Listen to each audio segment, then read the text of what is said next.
Salut, c'est Agathe. Bienvenue dans Paroles de Terre. Vous vous rappelez de Florent qui cultive entre autres du colza pour fleurs de colza. Eh bien aujourd'hui, je reviens chez lui pour le cuisiner. Enfin, pour qu'il nous en dise un petit peu plus sur lui, son parcours, sa vie. C'est parti.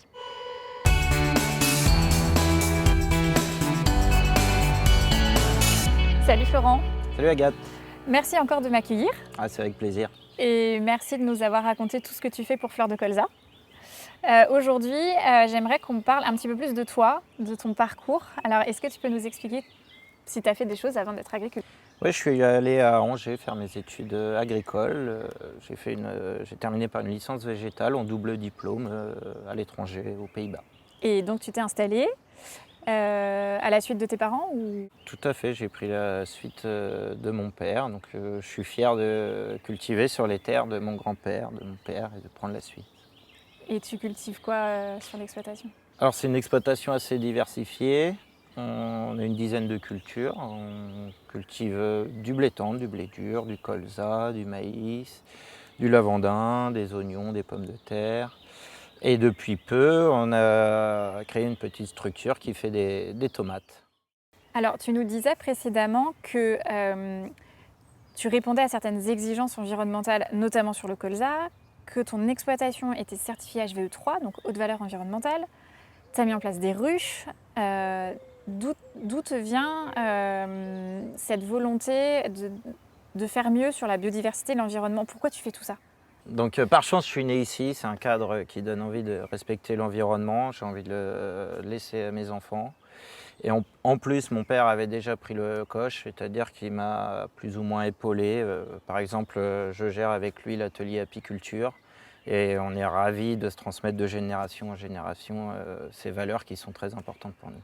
Et au-delà des ruches, parle-nous par exemple de ce que tu as fait pour les tomates que tu commercialises par exemple. Donc pour les tomates, on a réussi à récupérer la chaleur d'une usine voisine qui était considérée comme de la chaleur fatale, c'est-à-dire qu'elle était perdue autrefois. Et ça nous permet de produire des tomates de qualité pendant la saison estivale. Et c'est un réel plaisir de pouvoir la commercialiser avec mon frère. Là aussi, c'est une aventure familiale. Ok. Et alors, tu nous disais que donc sur le colza, c'était important pour toi parce que tu savais finalement où tes graines partaient, donc en l'occurrence pour fleurs de colza. Est-ce que c'est important de savoir pour tes autres cultures ce qu'elles deviennent après? Oui, c'est important. Je suis un fervent défenseur de la filière française, de manière générale. Donc j'aime bien savoir, par exemple, pour mon blé dur, savoir si ça termine plutôt pour les pâtes ou pour mes oignons, savoir si ça va partir en supermarché. Ça, c'est quelque chose qui me plaît beaucoup. Et donc c'est le cas de tes tomates par exemple que tu vends en direct? Tout à fait, on a créé notre propre filière là, donc on est complètement autonome sur la commercialisation.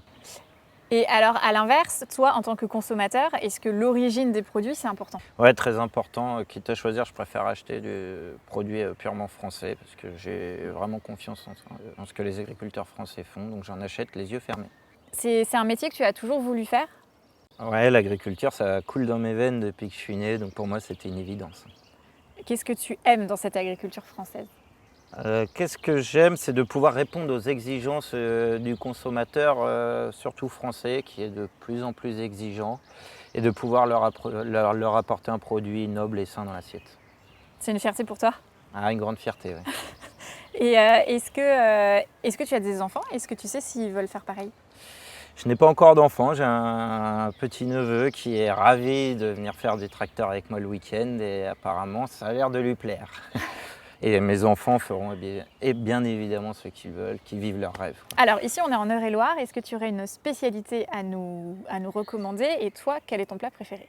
Mon plat préféré en Eure-et-Loire, c'est la tomate des frères Bénard, avec un petit peu d'huile et de préférence de l'huile fleur de colza.